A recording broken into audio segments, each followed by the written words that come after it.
Good morning, my mesmerizing listeners. This is Tim Shurr, and today I want to talk about how to get out of a slump. Here's the question. What's going on inside the minds of top achievers that cause them to make extraordinary breakthroughs both personally and professionally? My name is Tim Shurr, and I invite you to join me as we take a deep dive into the unconscious mind and discover how to transform your biggest dreams into a reality. Welcome to the How to Be Mesmerizing podcast. Hello, my achievers. It's Tim Shurr. Thanks so much for listening to the How to Be Mesmerizing podcast. So today I want to talk about how to get out of a slump. So if you've been listening to the last recording that I made, I had a big deal that fell through, and I jumped on and started recording about how to turn it around, right? And how to not take rejection personally, because it isn't. But it's still, whenever you're having ups and downs, there's going to be some times where it just adds up and it just kind of gets to you. And I want to be honest about that. It happens to everybody. I mean, you get knocked down, you get back up, you get back at it, right? A setback is a setup for a comeback. There's lots of ways of directing your thoughts and taking control of the situation so that you keep moving forward. But every once in a while, because we're human, we're going to get knocked down and we're going to say, you know what, I don't know if I feel like getting up for a while. I'm going to take a little rest. And I think that that's so important to do to recharge your batteries. And sometimes instead of just trying to push through it and go even harder and even faster, which can take a real toll on you, your health, your energy, your relationships, your marriage, your kids, right? Because when you're feeling run down and tired, it comes out. And even if you have the best intentions, that moodiness or short temper or aloofness where we just withdraw, that stuff comes out. And so it was my birthday this weekend. And of course, I found out about the deal not going through on Friday after noon, which is a crummy thing to do. But a lot of times people will do that because then they know that they don't have to field any phone calls, or if a customer is going to be angry, then they know that they'll have the whole weekend to kind of cool down a little bit. And so a lot of times a shady move is to do that on a Friday afternoon. But anyway, that's what happened. And so I want to tell you what happened in my head and how I dealt with it. So this weekend I decided, actually Friday night, it was in the middle of the night, and I had this idea for how to turn that deal around. Because my mind just is always going, right? It's always like, how can I create a win? And I was just thinking about the deal, and I had a couple ideas, and I thought, that's pretty clever. That might work. And so then I got excited, because if you can find a way to try to win, to create a win, to create some momentum, to keep the ball moving, that is often what gets us fired up. It's not just winning and losing, or are we making things happen or not. It's, do we have momentum? Are we making some kind of progress? Because, certain goals, if they're big goals, it's going to take a while to get to them. So you have to be committed for the long haul, right? It might take you 6 months. It might take you a year. It might take you 3 years to accomplish a really big goal. And so you have to be in it and committed for the long run. And the best way of doing that is by thinking about, all right, how can I create some milestones, right? What can I do this week? What's a milestone? A big goal is just a series of small goals, right? It's like when you're climbing a giant mountain, you're just trying to get to certain stages of the mountain. You're not trying to climb the mountain all at once, because you'll die, right? If you're trying to climb Mount Everest and you try to do it all in one climb, you're never going to make it. So usually it takes about 4 days of hard climbing just to get to base camp so that the real climbing begins. And a lot of people make it to base camp and then they can't go any farther.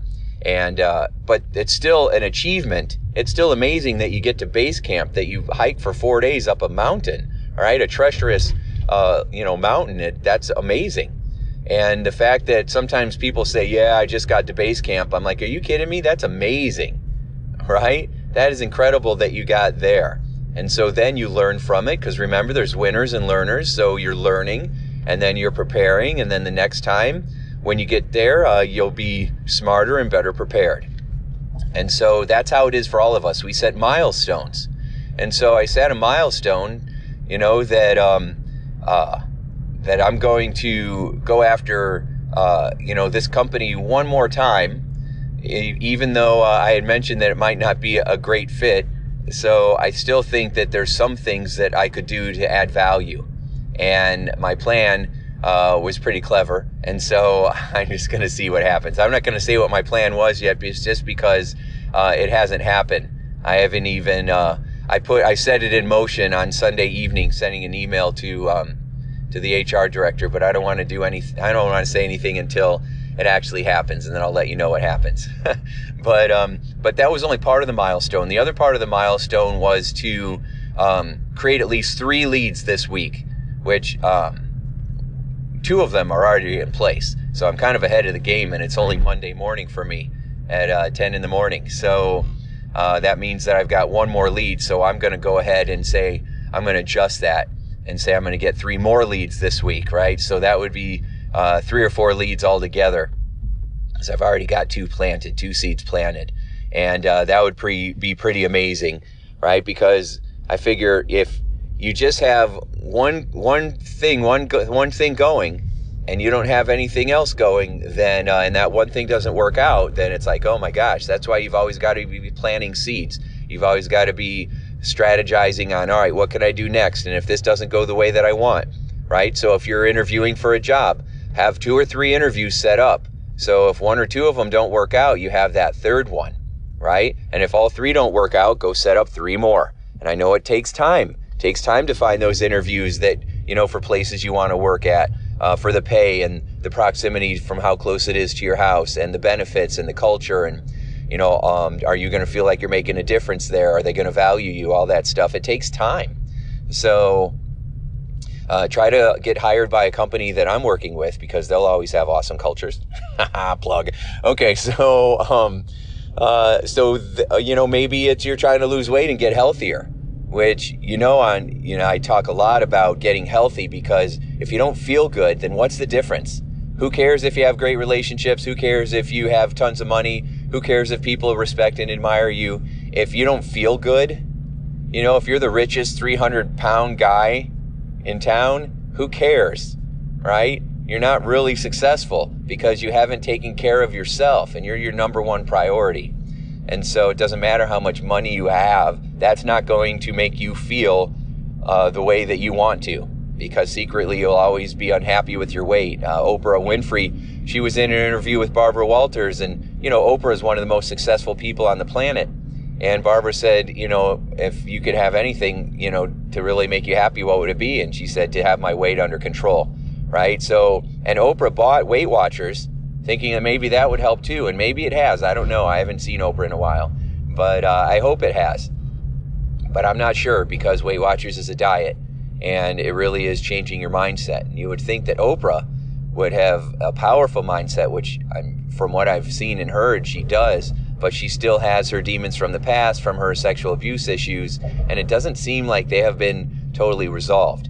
And so the weight is still there. It's unfortunate, because I would love to help her change that around, because my Getting Healthy body and mind transformation programs are fantastic. They help so many people make breakthroughs and feel good, because it's not really about counting calories or eating more vegetables at all.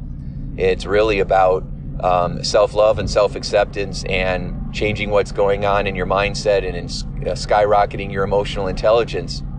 And all of what we're doing, this whole podcast is designed to increase emotional intelligence, our EQ, right? Our ability to take charge of our inner world and develop some self-mastery, right? So can we have total self-mastery? I don't know, maybe after a lifetime of doing this. So I don't think anybody can really have self-mastery at like in their 30s or 40s or 50s. There might be that exceptional 1 or 2, but most of us are going to be working on it our whole life. And so people sometimes say, how long do I have to do this personal development stuff? I'm like, well, how long do you have to take a shower? Right? Is there going to be a point where you take a shower and then you're like, all right, I'm good. I'm done. I don't have to do this anymore. It's unlikely. You're going to probably want to be taking showers your whole life. And so The same is true of personal development and taking charge of that mind of yours and always redirecting your thoughts. So we create milestones, small goals out of the big one, so that we are focused on, all right, all I got to do is get to this milestone. When I was younger and I would jog a lot, I remember I wouldn't just think about crossing the finish line. I would say, all right, I'm just going to get to that tree. I'm just going to get to that tree. And then when I got to the tree, okay, I'm just going to get to that corner there. And then I'm just going to focus on getting to that corner. And then when I got to the corner, it was like, okay, what's the next milestone? I'm going to get to that mailbox, right? Or I'm going to get up this hill or whatever it is. So I was setting small goals that would help me get to the big goals, because then I could celebrate my small successes. Because the more you're celebrating and having fun along the way, the better it is. And one of the problems with burnout and overwhelm is that we stop having fun. It becomes too much work, we feel like it's too much rejection, and it just seems like it gets too hard. And when we're not having fun, then we lose our drive. We lose our motivation. So many people say, I know what to do, I just can't get myself to do it. And a big part of that is because you're not having any fun. And so we got to make sure that we're having fun and we're enjoying ourselves. So this weekend, I went and saw the second Avengers movie, right, which was the Endgame. I should say part 2 of the final 2. So last weekend, my birthday's April 27th, and so last year Infinity War came out on my birthday, and that's what we did, which was awesome. And so this year I surprised my kids. It was terrible. I was such a bad dad. I kept telling them that the tickets were sold out, and my kids were freaking out because they were going to go to school on Monday, and all the spoilers, and everybody really enjoys ruining things for other people a lot of times. And I don't know what's wrong with these people. They have very low emotional intelligence. I'm blaming their parents on it. So, but anyway, they just wanted to spoil everything. And so especially my freshman in high school, he was really upset about it. And it's funny because I didn't even think he was that big into Avengers, but it was such a big event. And so anyway, I had tickets for Saturday morning. And we told him we were going to go car shopping, and instead we went to the movies, and it was awesome. And they were freaking out, and I was freaking out, and there was lots of jumping up and down, and it was awesome. So anyway, so I was recharging my batteries. Now, the reason that I felt better is because I had an idea for what I could do to turn things around on Friday night with that company, or to focus on creating momentum by, all right, I'm going to redirect my attention on finding, following up with the 2 leads that I have, and then I just have one more lead, and then because I'm an achiever, I'm like, all right, because I'm already almost done and it's not even Monday yet, I'm going to go ahead and raise the bar and set another milestone and get 3 more, good quality leads of people that will be great referral partners, or somebody who's going to be good for me to work with for keynotes, or moving into their company and providing strategic strategic training and all that stuff, right? So just to do the seminars to supercharge their leadership or their sales team. So I got excited again because I wasn't in my head going, doom and gloom. It's never going to work out. Nothing's ever going to work out. It's too hard. And going into that self-pity, that does nothing except hold us back and keep us down. So anyway, I had a good time on Saturday, and then Sunday I woke up and I just felt tired. And I kept thinking that maybe I should do something, right? Maybe I should be productive, but I didn't feel like it. And so I just started cleaning around the house and helping pick up stuff, and hung out with the family, and just decided I was just going to relax. But in my mind, I kept thinking if I could just do something and get something done, I would start to find my drive again, right? And so I planned out how I was going to handle today, had it all planned out. And then I just decided I'm just going to watch a movie, and recharge my batteries. And it was weird because I was feeling guilty about relaxing, and I have to talk myself into relaxing, which is always funny because, I've worked so hard to try to make things happen that it's funny that I have to talk myself into relaxing. But I think a lot of achievers are like that. So especially entrepreneurs, because we're always hustling. And so so anyway, hang on one second. Okay, I'm back. Sorry, I had to let myself into the parking garage. So anyway, I thought, all right, here's what I'm going to do. I'm going to go ahead and watch a movie and relax, and then I'm going to just work on one thing, right? Just one thing. And so I watched the movie with my son, and then he went upstairs to play with his brother, and I grabbed my laptop, and I was still in the living room, and I had music from the old movie that we had watched playing, and I just let it play. And I grabbed my laptop, and I said, I'm just going to work on one item, just one thing. I have this, I'm working with a friend who has type 2 diabetes, and I wrote a book a long time ago called The Diabetic Solution, and never released it. And so I shared it with a lot of private clients, but I shared it with him, and he was like, oh my gosh, this is amazing. So he wants to get it out there into the world.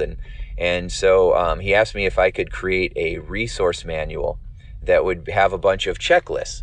Like, here, you want to improve your mindset? Here's a checklist. Do all these things. 1, 2, 3, 4, 5. And then a progress report, like a self-mastery, self-assessment report. And he asked if I could put something like that together. And so I figured, all right, I'll finish that up today, and that'll feel good. And so I started working on that.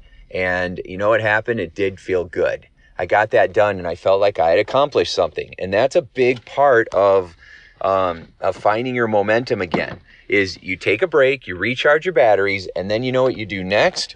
What you do next is you find one thing that you can do to start to get you moving again in the right direction. And that's what I did. Okay, so sorry if it sounds a little weird. I'm getting out of my car, walking to the office. I'm taking you with me. Awesome. This is so cool. We're hanging out. Yay.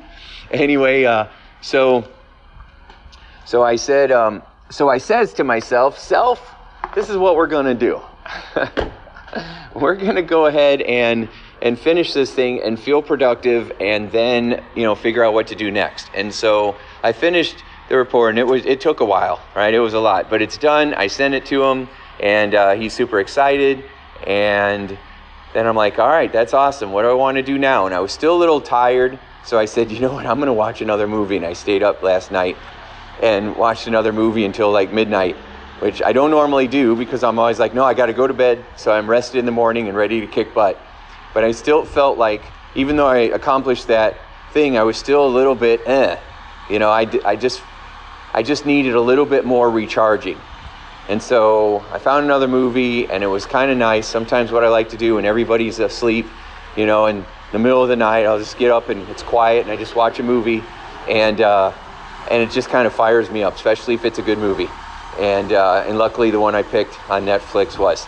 So then I went to bed, and I had my plan, and I woke up this morning, and now I'm executing on my plan, and I feel great. I feel recharged. I'm motivated. Oh, a couple other things that I forgot to tell you. So before I watched that movie, I finished that report, and I thought, I'm going to send out a couple emails and get some things going so that they'll see it Monday morning, and then they can act on it. And I'm not even thinking about it, right? I'm going to send it now. It's like Sunday at 10:30 at night. I'm just going to send these out before I watch this movie. And then Monday morning, I'm going to wake up, go to the office, nice and relaxed. And I got a full day of shooting videos, and then I've got a keynote tomorrow that I got to get prepared. So, and I always laugh because I have my keynote in my head. I just have to get it out and get it outlined. It always seems like I'm writing the keynote 10 minutes before I'm going to give it. But I know my material, so I just need to organize it and come up with some funny stories, which I've already got. So it'll be awesome. Tomorrow's going to be awesome. So anyway, we want to make sure that, I sent out those emails. And then, of course, that's exactly what happened. I took one small peek at my phone this morning, and I see that people were already responding back and forth. I was connecting people to each other. If you want referrals, give them first. That's something that I've definitely learned. I have some pretty awesome referral friends, and we share referrals back and forth. And one of these guys is really connected. I mean, he's like a master networker, and so whenever we get together, I try my hardest to send him a referral first, and which of course he really appreciates, and then he takes care of me too. So if you want something, give it, right? And if you want more respect, be more respectful. If you want more referrals, give more referrals. If you want more love, be more loving. If you want more friends, be a friend to more people, right? And so that's how it works. So anyway, hang on, I'm just going to get up this elevator and try to take one that nobody's in so I can keep recording. Yeah, thank you. Yes, we are. We're all going up. Okay, heading to the top. So let's review before I start rambling on here, okay? Well, first thing you want to do is focus on, all right, I'm going to set a milestone because the goal is to create some momentum. Second thing I'm going to do if I need to is I'm going to recharge my batteries. Third thing I'm going to do is take some kind of action that moves me in the direction that I want, right? Because getting something done, even if it feels small, will make you feel like, okay, at least I planted this seed. And so I finished that self-mastery guide and then sent out a couple emails and then watched another movie. But I had my plan for this morning and have been following it. So this morning I woke up and I felt like things were already in play, and that feels good. And I got something accomplished yesterday. Instead of just watching movies the whole day, I did get something accomplished, and that was pretty amazing. And so I just want to keep that going now. And what happened was it pulled me out of that funk. It made me feel excited and motivated and confident, so that when Monday morning appeared, which it has, I'd be ready to go, fired up, and that is exactly what's happened. And so there you go. Okay, so that's how I get myself out of a slump.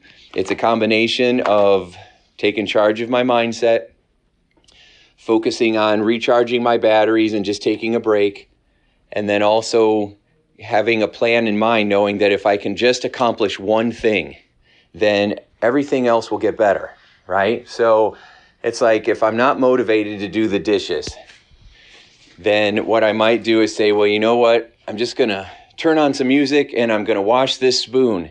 All right, turn on some music to create an environment around me that's motivating, and then I just break down. I don't want to do all the dishes, so I'm just going to do one dish, and I'm just going to focus on that. And then that's what I did, right? I just focus on washing a spoon, and then, okay, now that I washed that spoon, I need a bowl, and so then I'll wash the bowl. And then I'm like, well, all right, great. I washed the bowl and the spoon. I'm going to need a glass, and then I wash the glass. And then by the time I've washed the spoon, the bowl, and the glass, now I'm kind of into it. I'm like, oh, heck with it. I'm just going to wash the rest of the dishes. And so then the dishes are done, and I feel like I accomplished something, and that creates a sense of momentum. And then I'm like, all right, I'm feeling pretty good. And then usually I just keep on going, right? So you can do the same thing. If you're in sales and you feel like you've been getting a lot of no's lately, then maybe you just rest for a little bit, take that evening off, go to a movie or go exercise, or, go hang out with a friend, go do something that allows you to relax and blow off steam. And then, but think in your mind, all right, but what's one thing I can do so that when tomorrow comes around, I'm ready for it? Well, maybe the one thing you do is when you get home that night or after your movie or whatever it is that you're doing, get out a little list and say, hey, tomorrow I'm going to do these 3 things. Right? This is my milestone. This is what I'm going to go after. And is there one thing I can do to kind of set this in motion? Is there anything I can do to set this in motion? And if there is, do it, right? There might be an article you want to listen to or a podcast you want to listen to, or maybe you're just going to go to bed and get some good sleep so that you're refreshed in the morning. And your one thing you were going to do was actually just set and write your goals, right? What's my milestone? What are my 3 things I'm going to accomplish tomorrow? And just doing that will be enough to get you in the groove. And then when you wake up in the morning, you'll feel more rested, you'll feel more refreshed, you'll have the right mindset, you'll be focused, you'll be set up for success, and that is exciting. And that's what we're talking about, right, baby? That's right. So we're talking about feeling excited and ready. And so, all right, so that's it for today. I just wanted to share that with you. I'm going to go and execute on my plan today. I am fired up. I hope you are too. And use these tools, and they will help you to make your goals and everything you do a sure success. So thanks so much for listening, everybody. Have a great day. Talk to you soon. Thanks. Bye. Hey, would you like more free tips on how to be a mesmerizing leader? Then check out mesmerizingleadership.com, and also hang out with me on Facebook, facebook.com/Tim Shurr. Thanks so much, and make your day a sure success.